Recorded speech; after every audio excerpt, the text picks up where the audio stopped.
বাংলার মাটিতে গাথা আছে হাজারো ইতিহাস, যেগুলো সময়ের কণ্ঠে কথা বলে। আজ আমরা আপনাদের নিয়ে যাচ্ছি এক এমন জায়গায় যেখানে ইতিহাস শুধু লেখা হয়নি, জীবন্ত হয়ে আছে। এটা কোনো সাধারণ মসজিদ নয়, এটা ভাঙনি বাজার জামে মসজিদ, একটি 400 বছরের প্রাচীন মুঘল স্থাপনা, রংপুর জেলার গর্ব।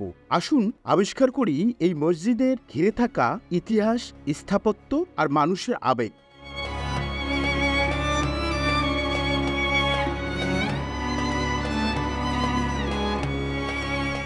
রংপুর জেলার মিঠাপুকুর উপজেলার ভাঙনি ইউনিয়নে অবস্থিত এই মসজিদটি অবস্থান খুবই চমৎকার। রংপুর শহর থেকে মাত্র 17 কিলোমিটার দূরে ঘাঘট নদীর তীর ঘেঁষে এই ঐতিহাসিক স্থাপনাটি দাঁড়িয়ে আছে শতাব্দী ধরে। মসজিদটির স্থাপত্য বিশেষভাবে নজর কাড়ে। 3টি গম্বুজ এবং 3 কাতার আয়তনের কারণে এটি স্থানীয়দের কাছে বেশ সম্মানের বস্তু।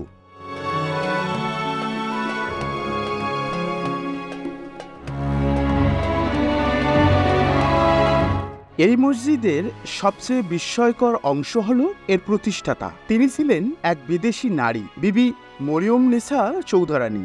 সন্তান না থাকায় তিনি নিজের সব সম্পত্তি, জীবনের উদ্দেশ্য এই মসজিদের পেছনে উৎসর্গ করেন। তার অনুপ্রেরণায় এবং নেতৃত্বে মুঘল আমলের শুরুর দিকে শুরু হয় এই মসজিদের নির্মাণ। প্রায় 3 বছরেরও বেশি সময় ধরে অত্যন্ত দক্ষতা ও মুঘল স্থাপত্য রীতি অনুসরণ করে এই মসজিদটি নির্মিত হয়।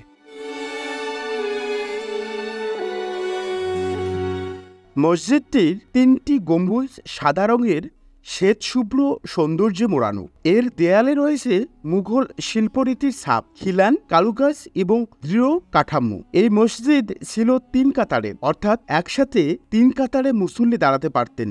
আজও দূর থেকে সাদা গম্বুজগুলো যে কাউকে অভিভূত করে তোলে। মসজিদের পাশে রয়েছে একটি প্রাচীন পুকুর, যেখানে একসময় মুসল্লিরা অজু করতেন। এই মসজিদের নামে ছিল প্রায় 45 একর জমি।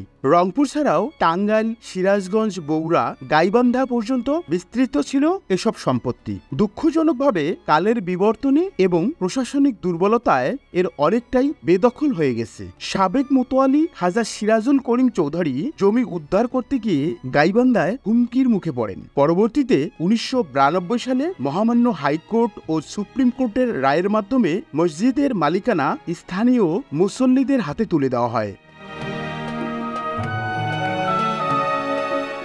বর্তমানে মসজিদের নামে রয়েছে প্রায় 25 একর জমি। এর মধ্যে রয়েছে মাদ্রাসা, হাটবাজার, কবরস্থান, পুকুর এবং বসতবাড়ি। 3 শেডে সম্প্রসারিত নামাজের ব্যবস্থা করা হয়েছে, কারণ মূল মসজিদে স্থান সংকুলান হয় না। বিবি মরিয়ম নেসার কবর আজও আছে মসজিদ কমপ্লেক্সের ভিতরেই, একটি পবিত্র ও স্মরণীয় স্থান হিসাবে। প্রতিদিন দূর দূরান্ত থেকে মানুষ আসে এই মসজিদ দেখতে ও নামাজ আদায় করতে। ঈদের সময় এখানে আয়োজন হয় বিশাল জামাতের। এই মসজিদ শুধু নামাজই নয়, এখানে চলে ইসলামিক শিক্ষা, ধর্মীয় আলোচনা ও সামাজিক ঐক্য গড়ার কাজ। 400 বছর পেরিয়েও আজও এই মসজিদ দাঁড়িয়ে আছে এক অটুট ইতিহাসের সাক্ষী হয়ে। এটি আমাদের গর্ব, আমাদের শেকড়, আমাদের দায়িত্ব এর সৌন্দর্য, মর্যাদা ও ইতিহাস রক্ষা করা। আপনি যদি বাংলার এই ধ্রুপদী স্থাপনাটি একবার দেখেন, আপনি মুগ্ধ না হয়ে পারবেন না। বন্ধুরা, ভিডিওটি ভালো লাগলে লাইক দিন, শেয়ার করুন এবং চ্যানেলটি সাবস্ক্রাইব করতে ভুলবেন না। নতুন ইতিহাস, নতুন কাহিনী নিয়ে আবার দেখা হবে। আসসালামু আলাইকুম।